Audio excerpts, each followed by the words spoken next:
Thank you. Thank you. माननीय doctor Sudhanshu Trivedi ji. माननीय सभापति महोदय, please please please please please please हाँ साहब प्लीज। माननीय उपसभापति महोदय, आज का यह विधेयक जिस विषय के ऊपर है वो विश्व के लिए इतना महत्वपूर्ण है कि समुद्री व्यापार का विश्व का लगभग 80% से अधिक व्यापार समुद्री मार्ग से होता है।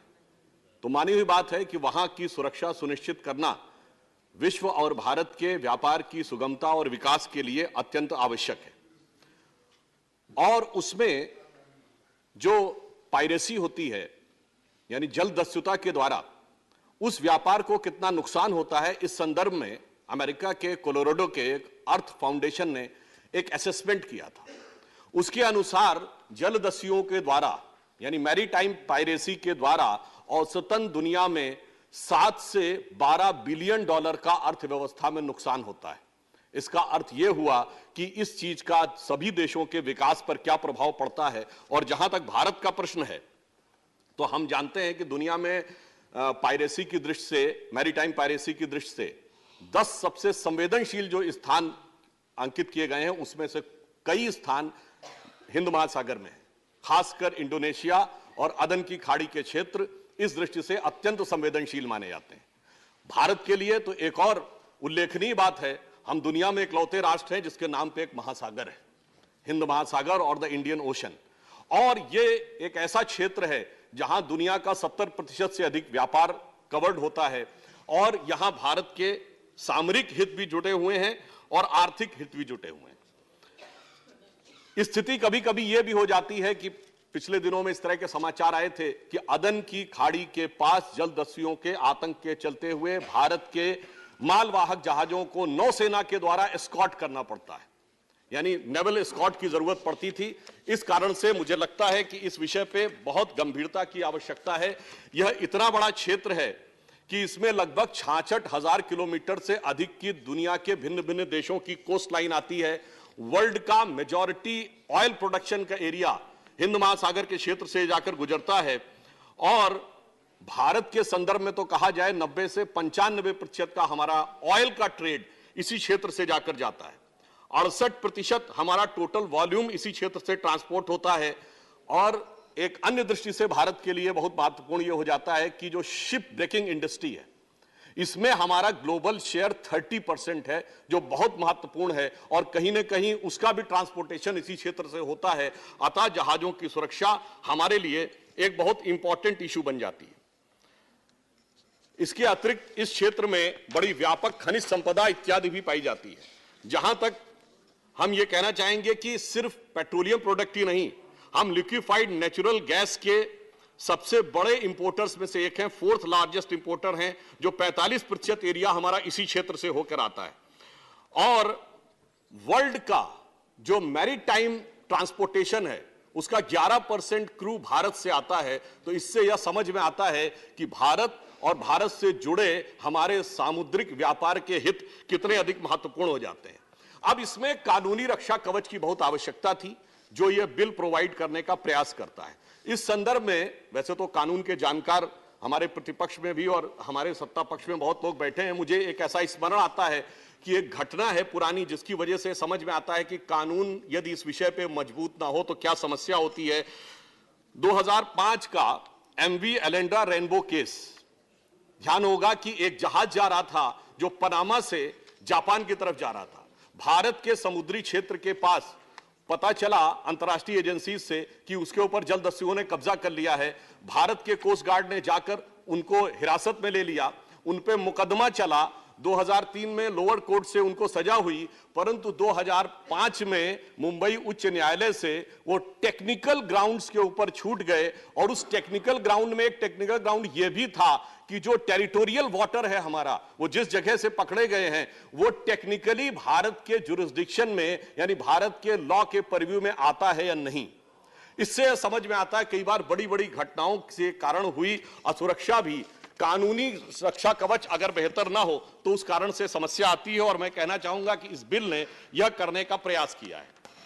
अब इस हम सभी जानते हैं, पूर्ववर्ती वक्ता बता चुके हैं, 2012 में यह बिल ड्राफ्ट हुआ था, उसके बाद स्टैंडिंग कमेटी के पास गया, 2019 में यह आया, परंतु इस बीच में अनेक ऐसी घटनाएं हुई जिन्होंने कि इस विषय को लेकर आवश्यकता को और बढ़ा दिया।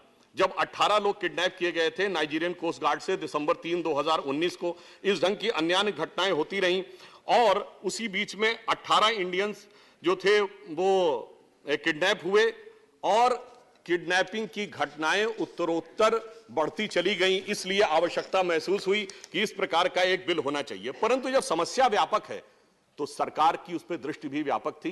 प्रधानमंत्री श्री नरेंद्र मोदी जी ने इस विषय को गंभीरता से लिया और मैरीटाइम इंडिया विजन 2030 को उन्होंने आइडेंटिफाई किया, जिसमें 150 initiatives to boost the maritime Indian sector was launched and Honorable Prime Minister has launched this on March 2021.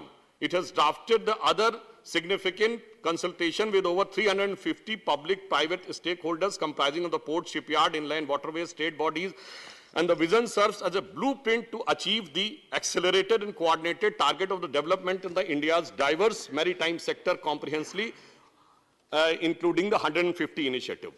तो इस प्रकार से यह सरकार की गंभीरता का भी एक प्रतीक था।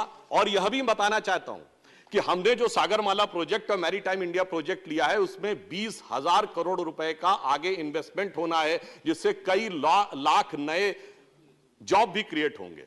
तो मानवीय भारत है, भारत के औद्योगिक विकास के लिए भी इसमें बहुत महत्वपूर्ण संभावनाएं थी। अब यह भी बात बताई जा चुकी है कि 1982 में यह विषय आया था, 1995 में हमने उसको साइन किया यूएन सिक्योरिटी काउंसिल में के सेशन को जब चेयर किया था प्रधानमंत्री जी ने 2021 का, जिसका कि उल्लेख माननीय मंत्री जी ने भी अपने प्रारंभिक उद्बोधन में किया था। उसमें भी उन्होंने इस बिल और इस आवश्यकता के ऊपर काफी बल दिया था और उन्होंने जो विषय प्रतिपादित किया था, मैं मानता हूं कि बिल उसी दिशा में आगे बढ़ रहा है। विगत 5-7 वर्षों में 500 से अधिक भारतीयों का जलदस्युओं के द्वारा अपहरण किया गया है, इसलिए इसकी सुरक्षा को सुनिश्चित करना हमारे लिए और अधिक महत्वपूर्ण हो जाता है। इंटरनेशनल मैरीटाइम ब्यूरो के अनुसार पायरेसी पर अटैक की घटनाएं दुनिया में पिछले कुछ वर्षों में 20% से अधिक बढ़ी हैं और इसलिए इस तरह के रक्षा कवच की आवश्यकता और होती है। इस बिल में एक महत्वपूर्ण बात यह की गई कि बहुत सारे टेक्निकल ग्रे एरिया थे, उसको क्लियरली डिफाइन करके ब्लैक एंड व्हाइट में डिटरमाइन करने का प्रयास किया गया, जैसे टेरिटोरियल वाटर हो, आर्म्ड रॉबरी और पायरेसी क्या होगी, इन दोनों को क्लियर डिफाइन किया गया है कि जो हमारे नॉटिकल माइल्स के एरिया में जो होगी वो आर्म्ड रॉबरी क्या मानी जाएगी और किस चीज को हम ये मानेंगे कि ये मैरीटाइम पायरेसी है। और फिर इतना ही नहीं, इस चीज के लिए जो डेफिनेशन तय की गई है वो यूएन क्लॉज के आर्टिकल 101 के तहत तय की गई और आर्म रॉबरी को जो डील किया जाएगा वो सप्रेशन ऑफ अनलॉफुल एक्ट 2002 के तहत डील करने का प्रयास किया जाएगा और जलदस्युता पर यानी मैरीटाइम पायरेसी पर इफेक्टिव कंट्रोल के लिए जेल की भी सजा है, कारावास की, संपत्ति का अधिग्रहण यानी कॉन्फिस्केशन ऑफ द प्रॉपर्टीज भी है, लाइफ टाइम इंप्रिजनमेंट भी है और डेथ पेनल्टी जैसे भी कठोर प्रावधानों के बारे में भी विचार किया गया है। जहाजों को पकड़ने का अधिकार सिर्फ भारतीय नौसेना और तटरक्षक अथवा सरकार के द्वारा अधिकृत किसी जहाज को भी ही देने का प्रयास किया गया है। यहां पर मैं एक क्लॉज का उल्लेख करना चाहूंगा जो थ्रू पॉइंट 1 में कहा गया है, for committing an act of privacy one could have the life imprisonment, but if someone attempts to commit the offense of the piracy or adds or abates or conspired to or procures, then the person shall be punished with imprisonment for the term which may be up to 10 years. So it is lesser offense, the punishment in message will be lesser.